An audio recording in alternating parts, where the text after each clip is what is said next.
Hey there, this is Garrett coming to you live from the beautiful city of Ancapistan, the libertarian paradise built upon free trade, individual rights, and the blood of child labor.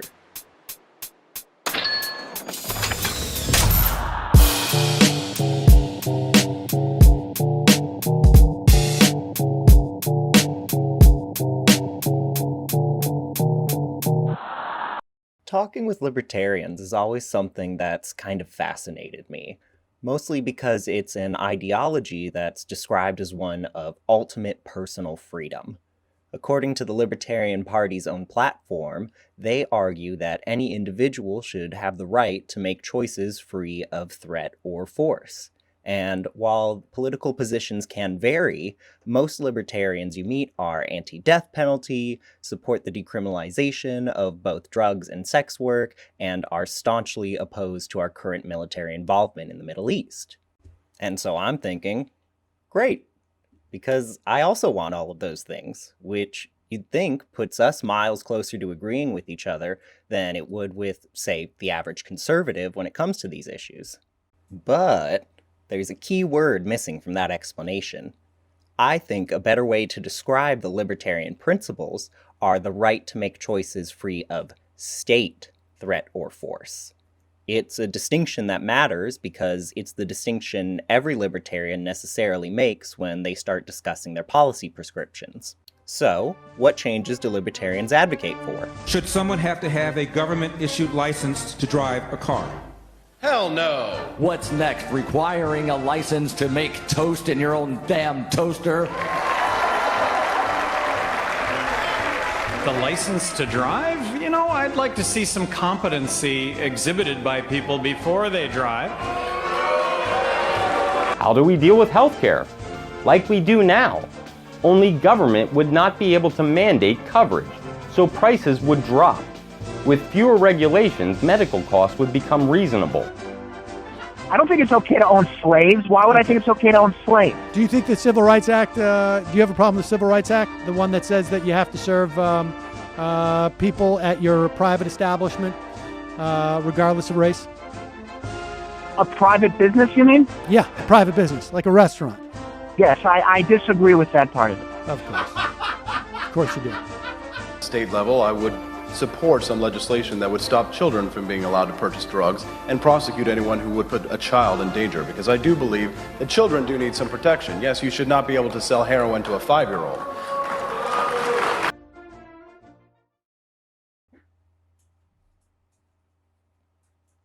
I should be mad.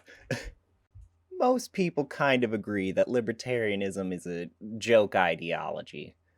I do have to give them one piece of credit, though. And that's winning Joe Biden the 2020 election. Yes, I'm serious.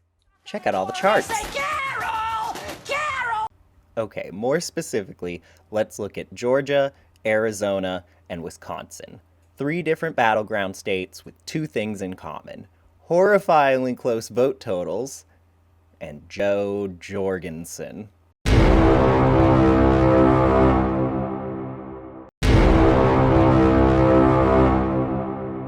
Now, you might say, hey, you can't assume that everyone who voted for Joe Jorgensen would vote for one candidate over another.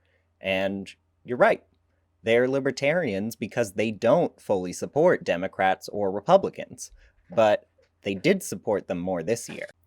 In a year that saw unprecedented voter turnout, the third-party vote was actually lower in 2020 than it had been in 2016. And by a lot, too.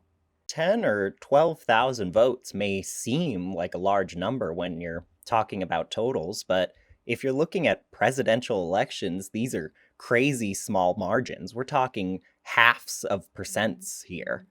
And that's what decided our president. And that got me thinking about what this election might have looked like if those parts of percentages of voters didn't end up sticking to their guns and didn't say to themselves, no, I will not vote for the lesser evil. So we'd get a map that goes from looking like this to looking like this.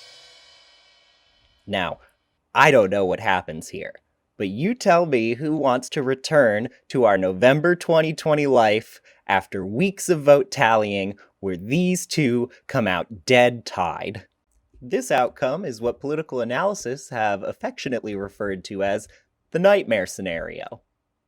Don't ask how faithless electors play into this, because, trust me, if the numbers ever look like this, just assume that civil war has already broken out and make your way calmly and safely to your underground bunker.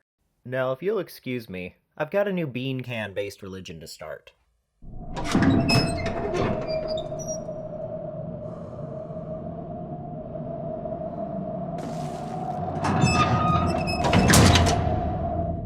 This reduction in third-party votes didn't come from a lack of trying either.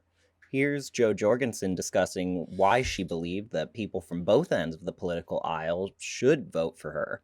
I think the only wasted vote is one for Trump or Biden, because they're going to give us more of what we don't want.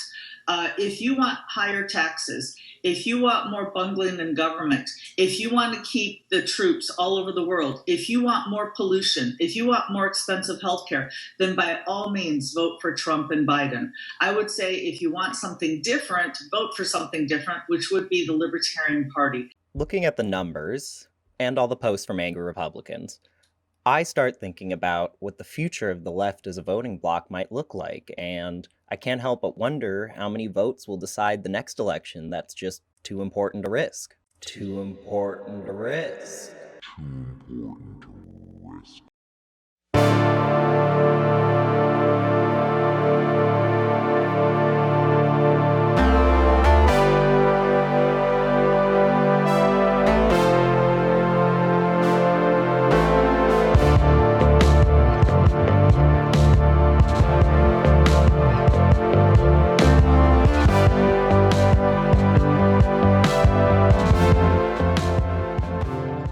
You thought this was going to be a video just about libertarians. Well, joke's on you.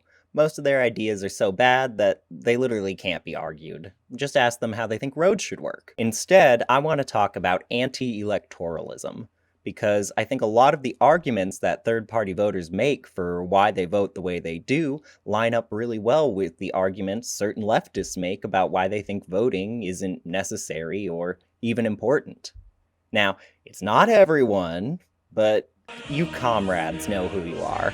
I want to start by saying this really isn't Bernie's fault. Anti-electoralist sentiment on the left did not begin in 2016. I think Bernie or bust has less to say about Sanders himself than it does the general underlying sentiment that always kind of seems to raise its head every time we're in the middle of an election cycle. I still remember everything that went down in the Democratic primaries. The snake emojis, and the high hopes, and the orb mother. I also remember the crushing wave of disappointment that settled in once it became clear that Joe Biden was going to be our nominee. Most of the people I know had just spent the past few months mocking him for what a bad job he'd do. And now we all have to suck it up and get this guy back into the White House for 4 more years of Joe Biden. Whoopee. Hooray. All right. Okay. It's hard to get excited about a Biden White House, and there's plenty to criticize this current administration for already, but I also think it's important to establish that Joe Biden was and is objectively the least worst candidate that we had. But some people didn't, and in large part still don't believe there's any meaningful difference between the two. Your vote is an endorsement of the actions of the person you're voting for, because you're the one who contributed to getting them in that position of power. But I don't really think that's true. The majority of voters this election weren't voting for Biden, they were voting against Trump. I don't need to sit here all day and say, orange man bad, because the country already did. But earlier last week, the Biden administration made it clear that they intended to keep the cap for refugees allowed to enter the country that was set by the previous Trump administration. Now, this is something he promised to change should he be elected. After significant pressure from progressive Democrats and from media outlets, Biden has announced that they actually will be increasing the cap after all. Now, the Biden administration might tell you that this has been the plan the entire time, but ask yourself, When, in the last 4 years, had Trump changed his mind on a position because of pressure from his party, or because of a scandal that got media attention? Has Trump ever changed his mind on anything that didn't get talked about on Fox and Friends before, Fox became the enemy of the people? Also, I'm in the middle of editing this video, but he literally just did an address to Congress a couple days ago, and I feel like I wouldn't be doing my part if I didn't include this section of it. Pass Protect the Right to Organize Act, the PRO Act, and send it to my desk so we can support the right to unionize. And by the way, while you're thinking about sending things to my desk, let's raise the minimum wage to $15.